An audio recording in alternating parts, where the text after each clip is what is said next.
Good morning, Forest Protection. It is July 1. We're in Allagash, and we're looking at some examples of freeze damage, heat damage, and some typical feeding which you would expect to see from budworm.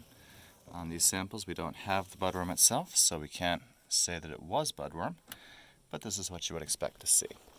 So, freeze damage. On June 1, we had a severe freeze, so more than a frost, an actual freeze down 25 degrees where I was camping out. It was cold. And you see how the buds are killed back. They were just emerging, and they were entirely killed. And this is the same year's bud that escaped. So this is what we're calling freeze damage. In contrast, we have what we're calling heat damage here, and you see how it's just the first half of that foliage. If you look at the back, if you look closely, there's no biological signs here. There's no insect, there's no evidence of a fungus. It's just dead back to there. Whether that's heat or drought or both, we can't say 100%, but that is what you're seeing a lot of red in the North Maine woods. So as you're driving along, you see red trees where it's just the tips and mostly at the top. That's what it's going to look like if you pull the branch down, and we're assigning that to a combination of heat and drought. Contrast with the feeding that would be typical of budworm.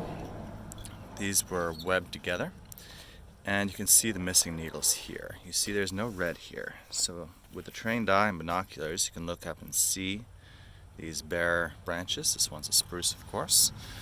And then we have balsam fir that's similar here. You see the missing needles, but it's not red because backfeeding is not taking place here. Backfeeding being the feeding on the older foliage. And here's just one more on a slightly longer looking shoot there. You see just the missing needles and none of this being red yet.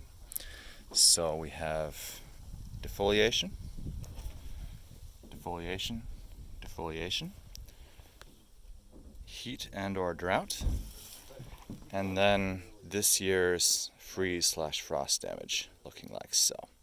So I hope that helps you pick out what damage you're seeing out in the North Maine woods, and this will of course be different year to year and depending how these buds have developed when the heat stress or frost occurs. But that is what defoliation looks like in contrast to the things that are turning trees red this year in 2020.